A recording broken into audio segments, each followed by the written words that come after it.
Merfolk gathered round the royal guard as he read the proclamation sent directly from King Poseidon. No one could believe what they were hearing. Another child was missing from their small village. That made 5 in the last 3 weeks, all gone without a trace. The only common link between them all was that each one of them had been within 20 yards of the forbidden place, a place so dark and uncharted that everyone was told never to go there. Travel in that area of the ocean floor had been deemed unsafe at least 100 years ago, around the time Princess Lavender was born. Rumors swirled that a curse was placed on the princess, and the culprit had been banished there. The now adolescent Princess Lavender was well protected within the barriers of the castle, but townspeople weren't so lucky. They'd learned to live alongside the forbidden place without incident until these last few weeks, when merchildren began to turn up missing after being so close to the forbidden border. Princess Lavender herself had even taken an interest in these strange disappearances, but was told to keep to her schedule and let the guards handle it. Of course, this didn't sit well with her. Because the trouble seemed to begin at her birth, she felt a duty to help solve the mystery. She even had an urgent need to find the children. Somehow she felt like only she could save them. That seemed illogical, but she was drawn to that forbidden border just the same. At night, she'd float quietly on her balcony and listen to the stillness of the darkened ocean. There seemed a soul out there in the depths who pulled at her without making a sound, a song of longing that only Princess Lavender could perceive. Each night, these last few weeks, she'd felt it. Each night, it seemed stronger than the last. On the nights a child went missing, the pulling sensation was at its strongest, and then lessened by the next day. It was getting to the point that she could tell when another child would go missing just by the nagging pull she felt leading up to nightfall. As much as she pondered it, she couldn't figure out what it all meant. The only thing she did know for sure was that she couldn't be in that castle for another moment while her people were losing their children. Her conscience wouldn't allow it. As the days dragged on, Princess Lavender felt an increase in the pull on her soul to go toward that forbidden place. Knowing another child would likely be taken, she decided that night would be the night she would escape her gilded castle and venture toward wherever her heart was pulling her. She hoped it was the children pulling her there, but had no idea how that could be or what to expect. When the water began to darken, she made her move. After watching her guards for these past weeks, she knew their routine well and exactly how to avoid them. Slipping into the lower hallway as they changed shifts wasn't too complicated. Princess Lavender made her way slowly and quietly into the bottom hall of her wing of the castle. The guards would not disturb her quarters until morning, so she had several hours to explore the area before she'd need to return. Exiting the tunnel at the west side of the castle, Princess Lavender was now facing the direction she needed to go to reach the forbidden place.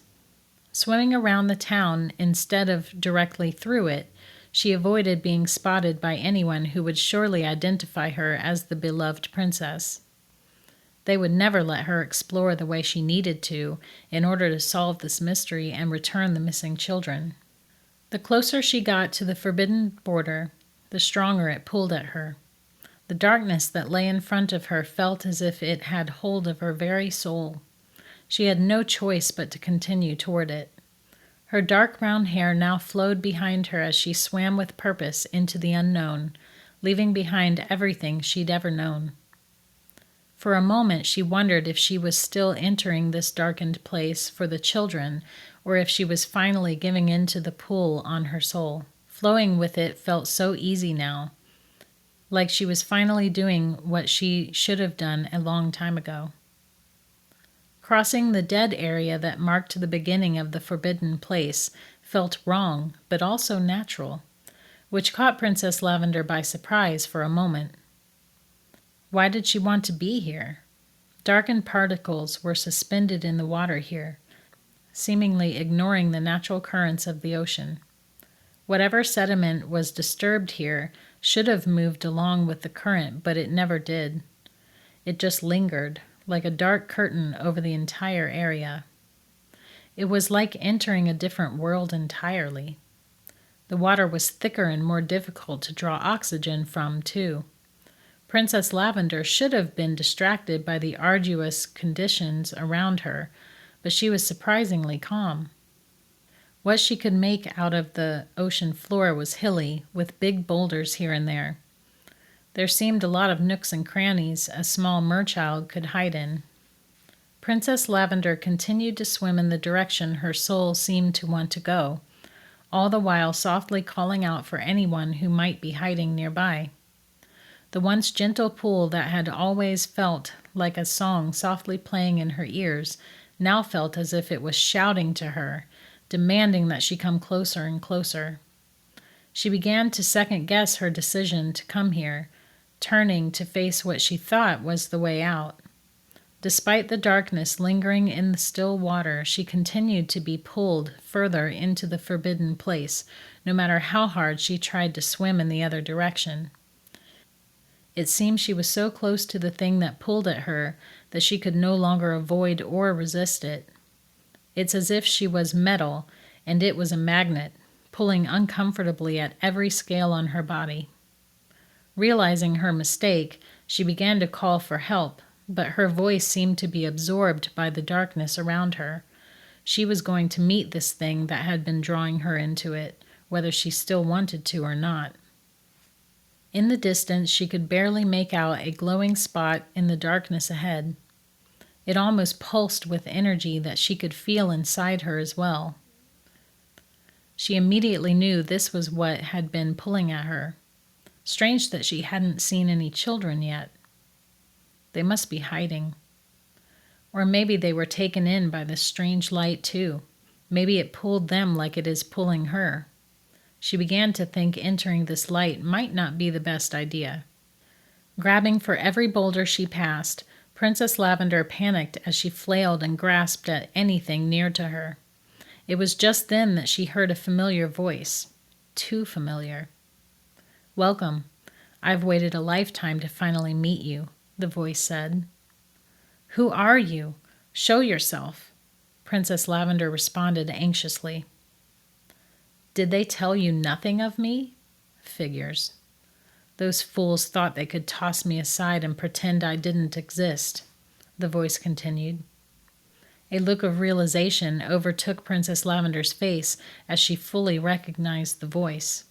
Her voice. "I think you're understanding a little better now, but let me fill in the gaps for you. You were not born alone. We were born together, you see. Twins. You were the blessed child who carried with you all the goodness, hope, and kindness. Our parents embraced you at once and praised the universe for your gentle spirit.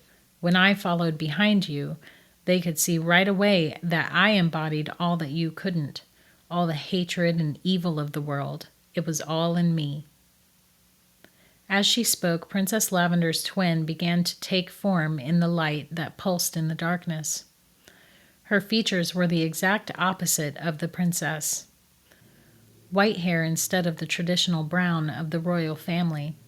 Orange eyes that clashed with Princess Lavender's light purple eyes. A tail as black as night with long, lacy, flowing fins that encircled her as she floated menacingly in front of Princess Lavender. "They took one look at me and banished me outside of the village. They thought their spells could keep me here, but I've finally found a way out. My way out is you," she said as Princess Lavender drifted ever closer to her newfound twin sister. "Where are the children? Release them if they're of no use to you," Princess Lavender begged. "I used them. I used their innocence and youth to gain power and draw you here. They certainly are of no use to me now. Take them," she cackled as she raised her arms and all the dark particles lifted. Hidden underneath the cloak of all that darkness were the bodies of 5 children, withered and aged well beyond their years. Princess Lavender gasped and wailed with grief for the little ones. In this moment, though, she became very aware of something she hadn't thought of before. If her twin sister had such great power from the darkness in her, Princess Lavender must also possess power from the light inside her. In an instant, she both cried for the children and pulled at her twin, who floated in front of her. Without fully understanding what she was doing, Princess Lavender faced her palms at her sister and then made a grabbing and pulling motion. With each movement, a bit of light emerged from her dark and unnamed sister, who let out a terrible cry of agony. "What are you doing?" she screamed. Princess Lavender ignored her and continued to coerce 5 perfect little light sources from the dark mermaid. When the lights were no longer attached to her sister, Princess Lavender gave one final quick motion that sent all 5 lights shooting back toward the lifeless children. As soon as each light disappeared into its respective child, the color returned to their bodies and light into their eyes. "Look what you've done! You've ruined everything! That was my only way out! I needed their light to draw you and your light to be free. Now I have nothing again. Cursed to drift here, consumed by my hatred of you," the dark mermaid moaned. "You don't have to suffer alone any longer.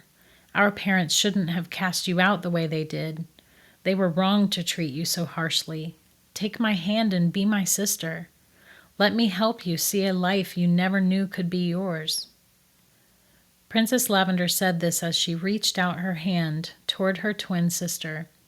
When the two touched, an explosion of light blinded the newly revived children who were watching from some boulders nearby. When they finally regained their ability to see, nothing short of a miracle lay before them. Princess Lavender and her sister floated in a vortex of swirling water. As the princess's light purple eyes darkened slightly, her sister's deep orange eyes lightened. As the princess's dark brown hair turned a lighter shade, her sister's hair darkened to a lovely light brown with blonde highlights. The black tail the dark twin once had turned a light shade of gray that shimmered as she moved. The biggest change of all, however, happened deep within the dark twin's soul. With her sister's touch, the dark twin no longer felt evil overtaking her. She felt compassion and kindness for the first time in her life and smiled as it enveloped every fiber of her being. She no longer sensed darkness and evil. The children, looking on with wonder, held a new and beautiful meaning for her now. They embodied pure joy and potential life that she had a deep desire to protect and nurture. Princess Lavender, suspended in the water in front of her newfound sister, could see the love and compassion entering her sister's once threatening eyes. She knew this was not the same evil she'd encountered just moments before. As they stared into each other's eyes, Princess Lavender spoke kindly to her sister. "Welcome, Princess Coral. It's time you were reunited with your people." Princess Lavender and Princess Coral took the hands of the mer-children and swam back to town to show everyone that the danger had passed and no more children would go missing ever again. The black haze that had befallen the forbidden place was lifted, and the kingdom prospered under the watchful eyes of the twin princesses, Lavender and Coral.